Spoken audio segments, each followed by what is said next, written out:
என் பேர் சுடர்மணி. நான் தஞ்சாவூரில் தான் இருக்கிறேன். இப்போ நான் இஸ்லாமில் சேரலான்னு இருந்தேன். அதை எங்கள் வீட்டில் யாருமே அனுமதிக்கலை. இல்லை நான் இப்போ இஸ்லாமில் நான் மாறலைனாலும் அதைப்படி நான் கடைப்பிடிக்கலாமா, இல்லை என்னுடைய குழந்தைங்களும் பிறந்த பிற்பாடு அதில் இஸ்லாமில் சேர்த்து விடலாமா? அதான் ஃபஸ்ட்டு என்னுடைய கேள்வி. அதான் இஸ்லாம்ங்கிற மார்க்கத்தை ஒருவர் ஏற்றுக்கொள்ள விரும்பினால் அவங்க குடும்பத்தில் பெரும்பாலும் ஏற்றுக்கொள்ள மாட்டார்கள். இது பொதுவாகவே எல்லா மதங்களையும் நடக்கக்கூடியதுதான். ஒரு மதத்தில் இருந்துட்டு வேற ஒரு மதத்துக்கு போகும் பொழுது குடும்பத்தில் உள்ளவங்க சொந்த பந்தங்கள் எல்லாம் எதிர்ப்பு தெரிவிப்பார்கள். பெண்களாக இருந்தால் அது கூடுதலாக அந்த எதிர்ப்புகளை சந்திக்க வேண்டி வரும். அவங்க இஸ்லாத்தை ஏற்றுக்கொள்ள விரும்புகிறாங்க, ஆனால் குடும்பத்தார் எதுவுமே அதை ஒத்துக்கிறல. அப்போ நான் எப்படி அதை கடைப்பிடிக்கலாமான்னு கேட்குறாங்க. முதல்ல இஸ்லாம்ங்கிறத நீங்கள் இரண்டு விதமாக புரிந்து கொள்ள வேண்டும்.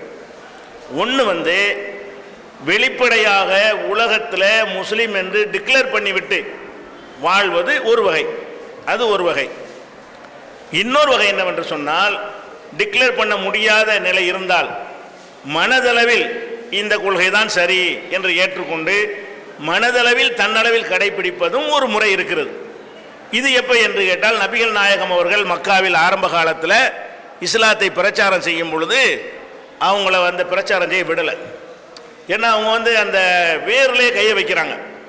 அது நாங்கள் உயர்ந்தவர்கள், நாங்கள் உயர்குலம்னு சொல்கிறாங்க இல்லையா, அதுக்கே ஒரு ஆப்படிக்கக்கூடிய வகையில் அவங்களுடைய பிரச்சாரம் இருந்ததுனால அவங்கள பேச விடலை, ரொம்ப துன்பப்படுத்தினாங்க, பிரச்சாரம் செய்ய விடலை. ஒருவர் இஸ்லாத்தை ஏற்றுக்கொண்டார்னு சொன்னால் அதுக்காக வேண்டி அவரை சுடுமணலில் போட்டு சித்திரவதை செய்வார்கள், பாறாங்கல்லத்துக்கு நெஞ்சில் வைப்பார்கள். இப்படியெல்லாம் கொடுமைப்படுத்துறதை பார்த்த பிறகு நபிகள் நாயகம் காலத்தில் சில பேர் வெளிப்படையாக சொல்லி அந்த துன்பங்களை சகித்து கொண்டார்கள்.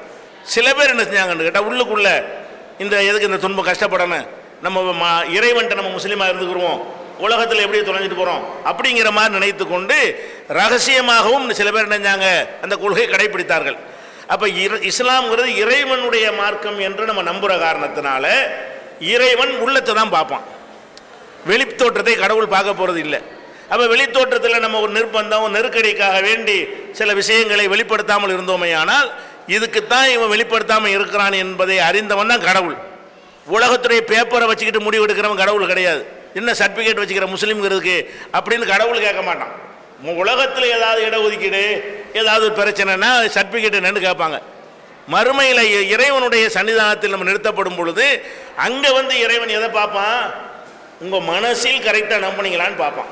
அதனால வெளிப்படையாக அதை சொல்ல முடிந்தவர்கள் வெளிப்படையாக சொல்லுங்க, முடியலையா இது கரெக்டான கொள்கையாக இருக்கா, சரி அதுக்குரிய காலம் கணியட்டும் என்று சொல்லி தன்னளவில் செயல்பட்டு கொண்டார்களே, ஆனால் அவர்களும் இறைவன்ட்ட முஸ்லீம் தான்.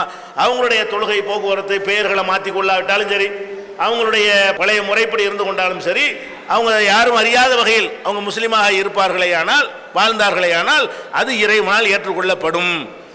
குர்ஆன்ல இப்படி ஒரு வசனம் இருக்குது, யார் ஒருத்தர் நிர்பந்தத்திற்கு உள்ளாகி இறை மறுப்பை மொழிந்து விட்டாரோ அவர் மீது குற்றமில்லை. அப்போ எல்லாமே மனிதன் சக்திக்கு உட்பட்ட இது மார்க்கம். இஸ்லாம்ங்கிறது யார் யாருக்கு என்ன அளவுக்கு ஏழுமோ அதை கடைப்பிடிக்கக்கூடிய ஒரு மார்க்கமாக இருக்கிறதுனால இது ஒரு பெரிய பிரச்சனை இல்லை. இறைவன்ட்ட உங்களுக்கான அது அங்கீகாரம் கிடைக்கும்.